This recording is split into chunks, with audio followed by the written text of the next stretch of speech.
Hello दोस्तों, आइए दिशा academy में आपका स्वागत है। आज हम पुलिस कांस्टेबल 2024 में जो चारों पेपर संपन्न हुआ है उसके हिंदी का सलूशन आपको देने जा रहे हैं, जो काफ़ी महत्वपूर्ण है। निम्नलिखित में से किस विकल्प में सभी तत्सम है? में डंडा और डाक तत्सम है, बाकी सभी में तद्भव शब्द एक एक करके जुड़े हुए हैं। तो ऑप्शन नंबर 73 का डी सही है। क्वेश्चन नंबर 2 है, निम्न में से किस शब्द का प्रयोग एक वचन में हुआ है? तो इसमें सोना शब्द जो है एक वचन में है, बाकी द्रव्य संज्ञा तथा भाववाचक संज्ञा शब्द का प्रयोग सदैव एक वचन में होता है। कुछ शब्द सदैव बहुवचन के रूप में ही प्रयोग किए जाते हैं, जैसे प्राण हो गया, दर्शन हो गया, हस्ताक्षर हो गया, आंसू हो गया, दाम हो गया, अक्षत हो गया। तो ये सब शब्द हर जगह बहुवचन में प्रयोग किए जाते हैं। तो इस तरीके से ऑप्शन सी हो जाएगा। हे ईश्वर दया करो रेखांकित शब्द में से कौन सा कारक है? तो संबोधन कारक है। हे ईश्वर दया करो रेखांकित शब्द में संबोधित कारक का प्रयोग है। संज्ञा या सर्वनाम का वाक्य में अन्य पदों से जो संबंध होता है उसे कारक कहते हैं। हिंदी में कारकों की संख्या 8 है। संप्रदान का कारक चिन्ह को है, के लिए कर्म का कारक चिन्ह को तथा कारण का कारक चिन्ह से के द्वारा है, इसीलिए ऑप्शन ए होगा।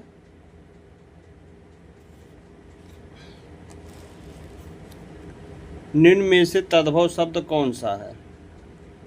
तो काज होगा, काज का कार्य होता है, तो काज तद्भव शब्द है। संस्कृत में आए हुए मूल शब्दों का तत्सम तथा हिंदी भाषा में के आधार पर बने शब्दों को तद्भव कहते हैं। काज तद्भव है जिसका तत्सम कार्य है, अर्थात सीधे तद्भव क्या है कि जो सीधे हिंदी से बोला जाता है उसे तद्भव कहते हैं, और जो संस्कृत से लिया गया है वह तत्सम है। तो अभिभाषण शब्द का कौन सा उपसर्ग है? तो अभिभाषण शब्द में उपसर्ग अभि होगा। रक्त रंजित शब्द में कौन सा समास है?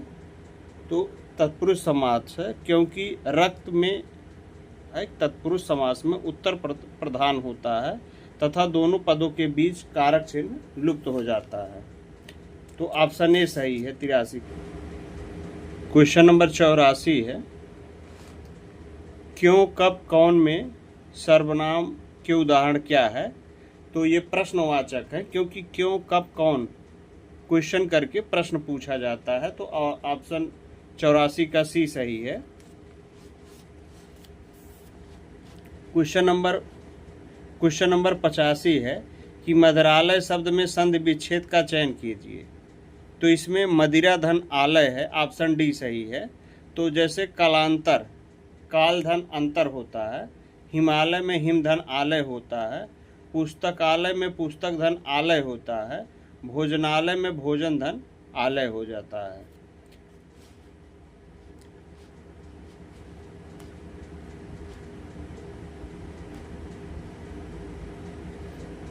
अवतरण चिन्ह को और किस नाम से जाना जाता है? तो ऊर्ध्वा उदाहरण चिन्ह से जाना जाता है।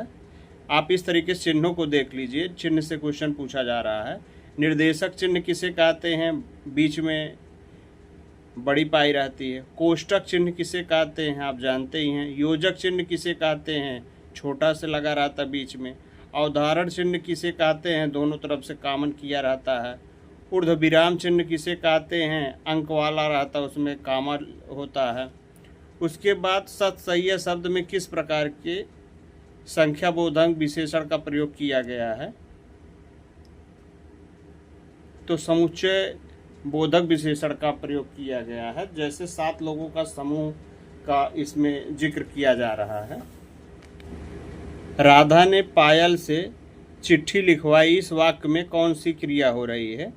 तो इसमें प्रर्थक क्रिया हो रही, क्योंकि चिट्ठी लिखवाने का कार्य इसमें किया जा रहा है। तो ऑप्शन ए सही है। चिल्लाहट में कौन सा प्रत्यय है? चिल्लाहट में आहट प्रत्यय जुड़ा हुआ है। ऑप्शन ए सही है। राम अभी सोएगा, इस वाक्य में कौन सा वाच्य होगा? तो इस वाक्य में कर्तवाच्य होगा, क्योंकि कार्य वह सोने का कर रहा है। तो राम अभी सोएगा वाक्य में कर्तवाच्य होगा। क्रिया के जिस रूप में कर्ता प्रधानता हो उसे कर्तवाच्य कहते हैं।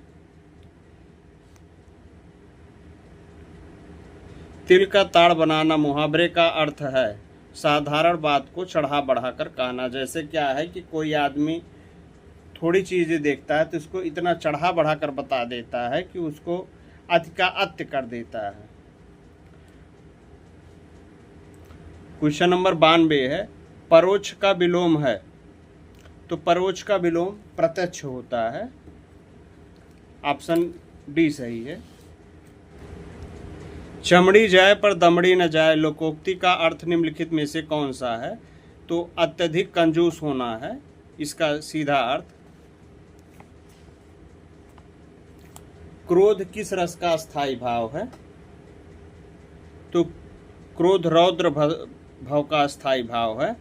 और वीर रस का इसमें उत्साह हो जाएगा, भयानक रस का भय हो जाएगा, विभत्स रस का जुगुप्सा या घृणा हो जाएगा। इसमें एक फार्मूला है, रवि सो जक्रो भव नीहा। इस फार्मूले को आप लगा देंगे तो आसानी से आ जाएगा। सोरठा में द्वितीय और चतुर्थ चरण में कितनी मात्राएं होती हैं? सोरठा के द्वितीय और चतुर्थ चरण में कितनी मात्राएं होती हैं? तो 13 मात्राएं होती हैं। इसमें 1 और 3 में 11 और 2 और 4 में 13 मात्राएं होती हैं। निम्न में से किस अलंकार में समान धर्म का होना अनिवार्य है? तो उपमा अलंकार में समान धर्म का होना अनिवार्य है। जहाँ उपमेय की तुलना उपमान से की जाती है वहाँ उपमा अलंकार होता है। उपमेय उपमान समान धर्म वाचक शब्द उपमा अलंकार के अंग हैं। अतः ऑप्शन बी सही है। निम्न में से भाग शब्द का अनेकार्थी शब्द किस विकल्प में नहीं है? तो ब्याज में नहीं है, क्योंकि हिस्सा बांटना या भागना तीनों एक चीज़ है, जिस एक चीज़ से कंपैरिजन किया जाता है। लेकिन ब्याज क्या हो गया है कि उससे ज़बरदस्ती लिया जा रहा है। ऑप्शन बी सही है। वह बाजार जा चुका है, इस वाक्य का काल पहचानिए। तो इसमें आसन्न भूतकाल है, पूर्णतः वर्तमान काल इसे कहते हैं। तो वह बाजार जा चुका है। जिस वाक्य में क्रिया के घटित होने का समय हाल फिलहाल में हुआ प्रतीत होता है उसे आसन्न भूतकाल क्रियापूर्ण वर्तमान कालिक क्रिया वाला वाक्य कहा जाता है। तो उसी को आसन्न भूत या पूर्ण वर्तमान काल कहा जाता है कि तुरंत कोई चीज़ घटी होती है।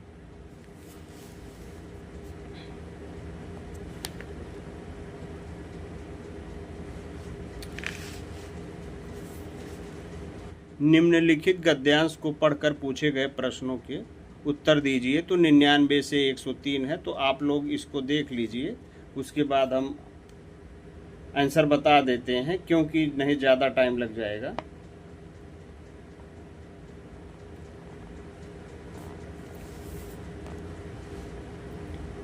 पहला क्वेश्चन है कि भारतीय लेखकों की किस्मत खराब है क्योंकि उनकी पुस्तकों को यहाँ के नागरिक गर्व योग्य नहीं मानते हैं, क्योंकि अपनी भाषा को अच्छा नहीं मानते हैं। इसका शीर्षक ये है। उपयुक्त शीर्षक दीजिए। तो इसमें उपयुक्त शीर्षक होगा कि भारतीय लेखकों की दुर्दशा अच्छी नहीं है, इसलिए यहाँ के लेखकों को कोई पूछता नहीं है। क्वेश्चन नंबर 101 है, भारत सुशिक्षित समाज कौन सा साहित्य पढ़कर संतुष्ट हो जाता है? तो अंग्रेजी साहित्य सुनकर संतुष्ट हो जाता है और अपने आप को गर्वान्वित महसूस करता है। भारतीय भाषाओं के साहित्य के प्रति समाज के किस वर्ग में अरुचि की भावना है? तो सुशिक्षित की भावना है। तो ऑप्शन बी सही है।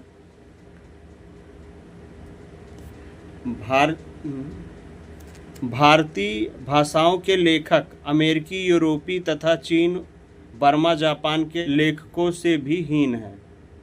तो उनके साहित्य को भारत में सुशिक्षित लोग नहीं पढ़ते हैं, इसलिए उनकी दुर्दशा अन्य की तुलना में खराब है। ऑप्शन ए सही है। मीराबाई किसकी शिष्या थी? तो मीराबाई संत रैदास की शिष्या थी, क्योंकि जब इनके पति मर जाते हैं तो इनके देवर द्वारा इनको प्रताड़ित किया जाता है, तो उसी के बाद ये कृष्ण को अपना पति मान लेती हैं और उन्हीं के भक्ति में लीन हो जाती हैं। ऑप्शन सी सही है। निम्नलिखित में से कौन सी भाषा पश्चिम हिंदी से संबंधित है?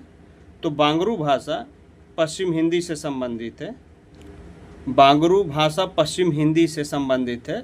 पश्चिमी हिंदी के अंतर्गत निम्न भाषाएं आती हैं, जैसे खड़ी बोली, हरियाणवी, ब्रजभाषा, कन्नौजी और बुंदेली भी आती हैं। तो यह क्वेश्चन पूछा जा सकता है आपके। निम्नलिखित में से नहीं कौन से प्रकार का रीतिवाचक क्रिया विशेषण है? तो यह निषेधात्मक क्रिया विशेषण है। तो यह 7 प्रकार का क्रिया विशेषण होता है। कारण बोधक होता है, निषेध बोधक होता है, स्वीकार बोधक होता है, प्रकार बोधक होता है, निश्चय बोधक होता है, अनिश्चय बोधक होता है और प्रश्न बोधक होता है। तो क्रियाएं 7 प्रकार की होती है। तो नहीं निषेधात्मक है या निगेटिवता को दर्शाता है। निम्नलिखित में से समुद्र शब्द का पर्यायवाची शब्द कौन सा है? तो रत्नाकर है समुद्र शब्द का पर्यायवाची। तो और देख लीजिए, पयोधर, परावार, नदीस, वारिधि, जलधि, नीरधि आदि इसके पर्यायवाची हैं समुद्र के। मेघ, मेध, श्रुति, सम भिन्नार्थक शब्द का सही अर्थ भेद निम्नलिखित में से कौन सा है? बादल और यज्ञ है। ऑप्शन डी सही है। स्त्री जो अभिनय करती हो, वाक्य के लिए एक शब्द का चयन कीजिए। तो अभिनेत्री है। ऑप्शन सी सही है। मानसरोवर किसकी रचनाओं का संकलन है? तो मानसरोवर प्रेमचंद की रचनाओं का संकलन है। तो इनकी प्रमुख रचनाएं हम देख लेते हैं। सेवा सदन, कायाकल्प, प्रेमाश्रय, रंगभूमि, कर्मभूमि, निर्मला, गोदान, गबन, कफन। तो इसमें आप ज़्यादातर गोदान, गबन, कफन, सेवा सदन, प्रेमाश्रय और रंगभूमि को आप ज़रूर एक बार रिवाइज कर लीजिएगा, क्योंकि विगत वर्षों में पूछा जा सकता है, पिछली परीक्षाओं में पूछा जाएगा। अब हम 17 तारीख के सेकंड शिफ्ट का पेपर देखने चल रहे हैं। इनमें में से किस वाक्य के लिए दिया गया शब्द सुसंगत है? तो आदि से अंत तक अंधोपांत नहीं होगा इसका, यही असंगत है। जैसे जो पहले ना हुआ हो, अभूतपूर्व। आदि से अंत तक अधोपांत, यही सही होगा। और देख लेते हैं, जो पहले ना हुआ हो, अभूतपूर्व। शत्रु को जीतने वाला, शत्रुजय। जो पढ़ा ना गया हो, अपठित। क्वेश्चन नंबर 108 देख लेते हैं। श्रुति सम भिन्नार्थक शब्द युग्म निर्वाद और निर्वाद का उचित शब्द है। तो ऑप्शन सी सही है, निंदा और विवाद रहित होगा। क्वेश्चन नंबर 109 है, निम्न में से अशुद्ध वाक्य का चयन कीजिए। तो अशुद्ध वाक्य इसमें हो जाएगा, गीता ने सुशीला को आवाज़ लगाई पर वह चली गई। सही है। कौशल ने मुझे मथुरा दिखाया, ये भी सही है। कश्मीर ने मुझे स्थल देखने योग्य है। कश्मीर में कई स्थल देखने योग्य है, ये भी सही है। तुम मेरे तरफ क्यों चले आ रहे हो? तो इसका हो जाएगा, तुम मेरी ओर क्यों आ रहे हो? तो ऑप्शन डी गलत है। निम्नलिखित में से लिंग की दृष्टि से कौन सा विकल्प गलत है? सांप सापिन सही है, तनु तनुजा सही है, चूहा चूहिया सही है, बनिया बनियान नहीं होगा, बनिया का बनियाइन होगा। ऑप्शन डी सही है। बधू शब्द का बहुवचन क्या होगा? बधू शब्द का बहुवचन बधुए होगा। ऑप्शन सी सही है।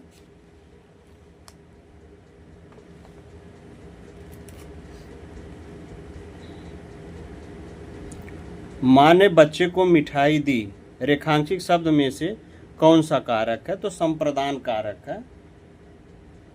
तो कारक हम देख लेते हैं, 6 कारक। तो इसमें 6 कारक है। कर्ता ने कर्म को करण से के द्वारा संप्रदान के लिए को अपादान से मतलब अलग होने का अर्थ प्रकट करता है। जैसे पेड़ कुल्हाड़ी से काट दिया, बंदर छत से कूद गया, पेड़ से पत्ता गिर गया। संबंध कारक का के की अधिकरण में पर संबोधन कारक हे अरे अहो। निम्नलिखित में से कौन सा शब्द तद्भव है? तो उल्लू तद्भव है। उल्लू का उलूक होगा, बाकी सभी तत्सम है। जैसे ओठ, ओष्ठ का ओठ होगा, मृतिका का मिट्टी होगा, बानर का बंदर होगा। निम्न में से कौन सा शब्द तत्सम है? तो शुष्क तत्सम है, बाकी सभी तद्भव है। निम्न में से चांदनी शब्द के पर्यायवाची किस विकल्प में है? तो चांदनी शब्द का पर्यायवाची कुमोदी और जयोत्सना है। तो ऑप्शन ए सही है। निम्न में से निश्चयवाचक सर्वनाम कौन सा है? तो यह है। तो ऑप्शन ए सही है। तो इसमें क्या है कि यह 6 प्रकार के होते हैं निश्चय सर्वनाम। यह और वह जो निश्चित है कहाँ पर है? पुरुषवाचक सर्वनाम मैं, तुम, हम। निजवाचक सर्वनाम स्वयं, आप। संबंधवाचक जो, सो। प्रश्नवाचक कौन, क्या। अनिश्चयवाचक सर्वनाम कोई, कुछ। कबीश्वर का संधि विच्छेद क्या है? कविधन ईश्वर है संधि विच्छेद।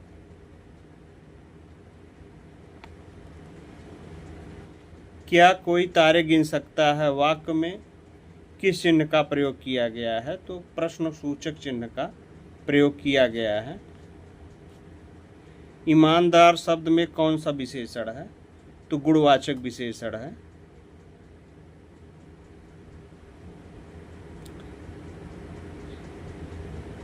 गुणवाचक विशेषण में जैसे मोटा, लंबा, काला, हरा, पतला, मतलब एक वैरायटी वो जनरेट करता है। निम्न में से सकर्मक क्रिया का उदाहरण कौन सा है? तो रमेश ने खिलौने खरीदे। तो यह सकर्मक क्रिया है।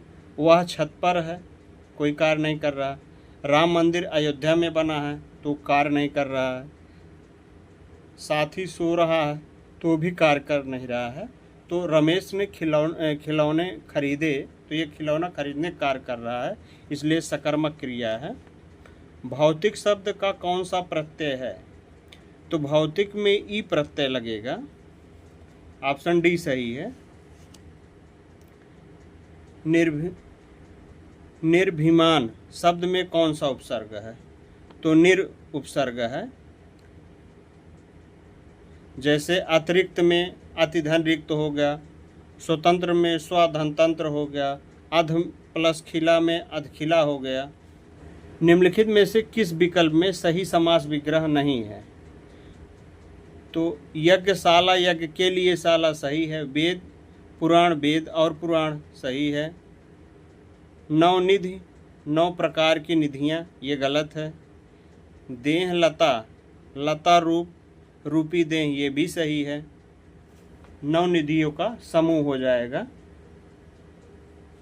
ऑप्शन सी सही है।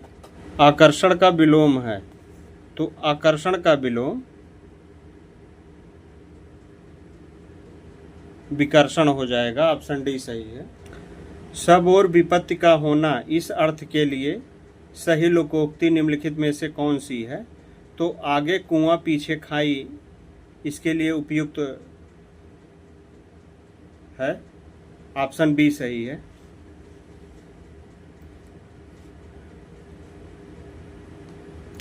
और देख लेते हैं। एक अनार 100 बीमार, मतलब वस्तु कम और उसकी मांग ज़्यादा है। एक करेला दूसरे नीम चढ़ा, पहले से ही दोष होने पर दूसरे दोष भी आ मिलना। ऊँट के मुंह में जीरा, आवश्यकता से कम होना। शांत रस का स्थायी भाव क्या है? तो शांत रस का स्थायी भाग निर्वेद है। ऑप्शन सी सही है। तो विभिप्सा रब से देख लेते हैं। जुगुप्सा या घृणा होगा, रौद्र का क्रोध हो जाएगा, करुण का शोक हो जाएगा। शिल्पगत आधार पर दोहे से उल्टा छंद होता है, तो दोहे से उल्टा सोरठा होता है। ये कई बार पूछा गया क्वेश्चन है। दोहे में पहले और तीसरे चरण में 13 मात्राएं हों, पहले और तीसरे चरण में 13 मात्राएं होती हैं और दूसरे चौथे चरण में 11 मात्राएं होती। और सोरठा में क्या होता है कि पहले और तीसरे चरण में 11 मात्राएं होती हैं और दूसरे और चौथे चरण में 13 मात्राएं होती हैं।